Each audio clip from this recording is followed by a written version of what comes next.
I don't know how this album snuck up on me. But today we're going to do an album review on the new album from Joell Ortiz and King Crooked, Harbor City Season 1. Check it.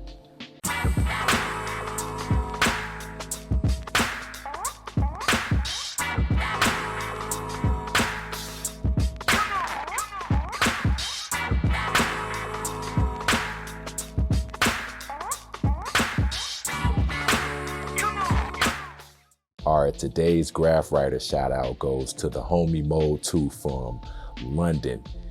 Or, I don't know, the man moved around a lot. I know he's based out of London at one point, but I think he's been in Germany and some other places. But the brother's been putting it down since the mid-'80s.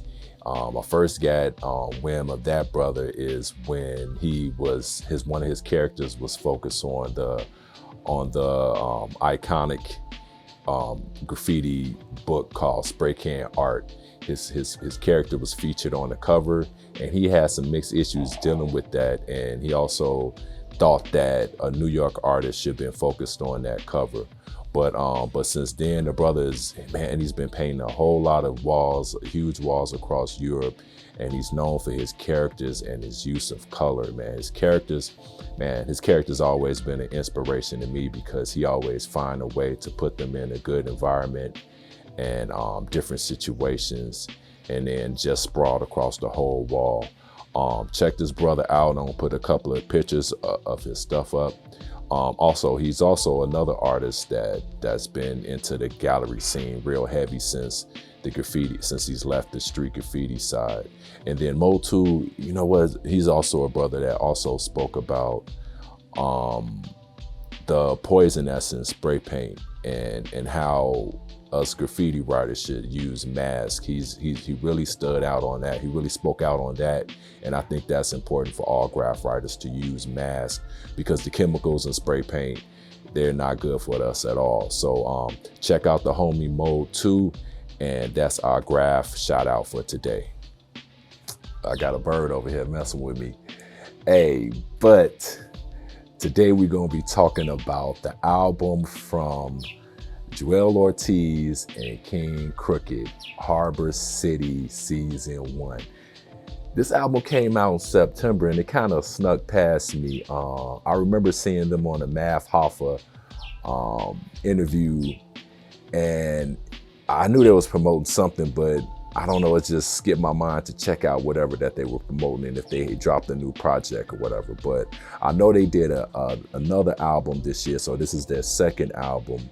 But yeah, I just got wind of it, so I was like, let me just go ahead and check it out, and I liked it. It's 24 tracks.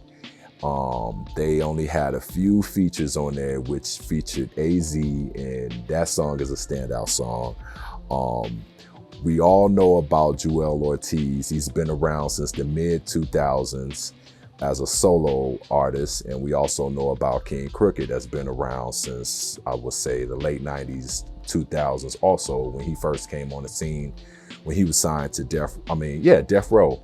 And ironically, Joell Ortiz was signed to Aftermath, so, you know, two West Coast record companies. But here nor there, we know their history. They've both been in Slaughterhouse. Slaughterhouse broke up, but these two brothers has continued to make music together, which is dope.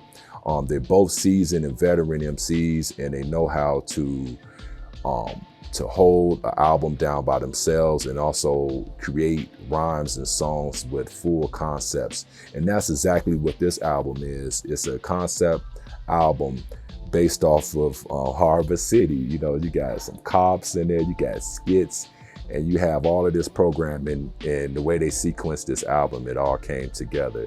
The standout tracks to me is Welcome to Harbor City. That's solid. Energy, that's a concept song where they're talking about having this energy to when you got this gun in your hand, you got that certain type of energy that you put off and what you get back. Another song that's dope was the Vibrate Higher, the one I said that features AZ. AZ always comes correct on songs and features, and I would like to hear more all three of them together on a song. I thought that was a dope combination. And another standout song was track 10, Community Center. And that's just a tale of how important the community centers was in the hood, especially people from our age, like in their 40s and late 30s. We used to go to the community center and shoot ball, play games, talk to girls, hang out.